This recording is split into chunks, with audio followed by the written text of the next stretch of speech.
What's up, boys? To another video. Today I'm gonna give you guys 5 things you need to do in the third sea, so let's get straight to it. First up, pretty common one, but you definitely need Electric Claw. It's an amazing fighting style. It's used in a lot of combos for a lot of fruits, and I think one of the first things I've ever did when I first got into third sea, I made sure I got the Electric Claw right away. Insane how good it is, especially for grinding if you just got into third sea and get some levels. Buddha, Electric Claw, there you go, you're done. It's really good for combos. Just an amazing fighting style overall. I use all of the fighting styles, but this one has to be one of my favorites because it's just so good overall. It does cost 3 million berries and 5,000 fragments, so obviously right now your boy can't really afford that, unfortunately, but it is very useful. Make sure you get it. Even if you're using a different fighting style, I recommend, you're not going to regret it, that's for sure. Next up we got is Observation Haki V2. This is another very useful thing to have, as it does give you a better observation haki. Obviously you can see further away, and another thing that really helpful about it, you can see the level of the enemies. So over here I can see what level they are and stuff like that. You can also see what fruits they're using, what swords. Basically what I see right here is what you'll be able to see, and you also get this cool little red laser coming off your eyes. I don't know, but it's sick. It makes your vision also a lot better. And the version 1 observation haki, it's kind of hard to see. V2 makes it a little bit more clear.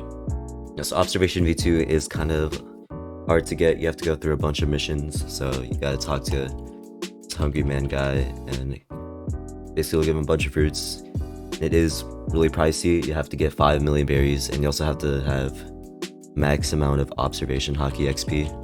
You can check that with Usopp and First Sea at the upper sky area, and that also takes a little while depending on how often you use the observation haki. And you also have to be at least level 1,800 or higher to be able to take on the Hungry Man quest. Alright, this next item is kind of late game-ish. You can only get it when you're above level 2,200, and it is the Crystal Katana. These swords are really useful. I don't have the second ability because I'm lazy. Maybe I should get it. Besides the point, this sword I've heard is very good, and it's really high damaging. Probably the best sword in the game. So to get this sword, you're gonna need the Yama and Tushita both at mastery 350, which will take a good amount of time because Yama and Tushita both also have their like missions that you have to do to be able to obtain those 2 swords, which will also take a good amount of time. It's definitely worth it. I would do this one for sure. Even though I'm not a swordsman myself, I'm still glad I went through with it. Speaking of getting Yama and Tushita, the next thing I recommend you guys do is definitely get these Elite Hunter quests. They are a lot more important than you guys think. Obviously, first you have to defeat 30 elite pirates to get Yama, and also you get a lot of good stuff. You get a bunch of XP, a bunch of money, chance of getting God's Chalice. You get a lot of nice accessories, like this hunter cape I have, and these bandanas, which aren't bad as well.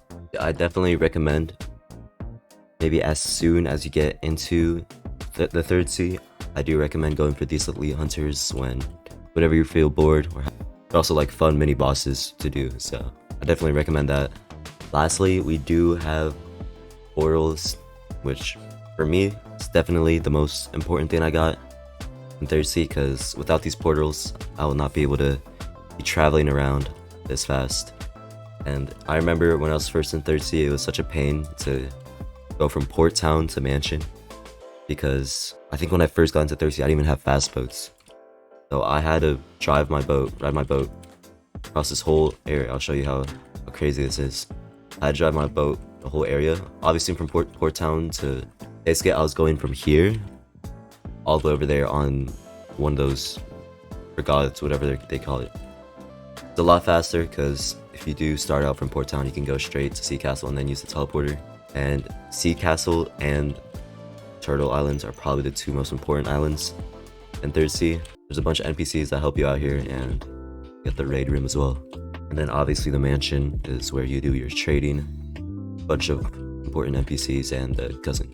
Yeah, to get the portals, basically you have to do at least I think 10% damage to Rip Indra. He is kind of hard to spawn, Make sure you do have some people to help you out because he's really hard to defeat by yourself. And once you do at least like 10% damage and you defeat him, the portals should unlock for you. And I'm pretty sure you can do this at any level as well. So I recommend, same with Electric Claw, first thing you do in 3rd Sea, just go straight into finding someone that's hosting an injure raid, something like that, and being able to unlock these portals because they save a lot of time. I can promise you that. It's a lifesaver, honestly. Some honorable mentions: Rainbow Haki. I feel like it's not too important, it's just more of like a cosmetic, although not gonna lie, I feel like all the other haki colors are kind of ugly. This helps my eyes immensely. Other stuff like God Human and some of the new stuff like Soul Guitar, they're all very good as well.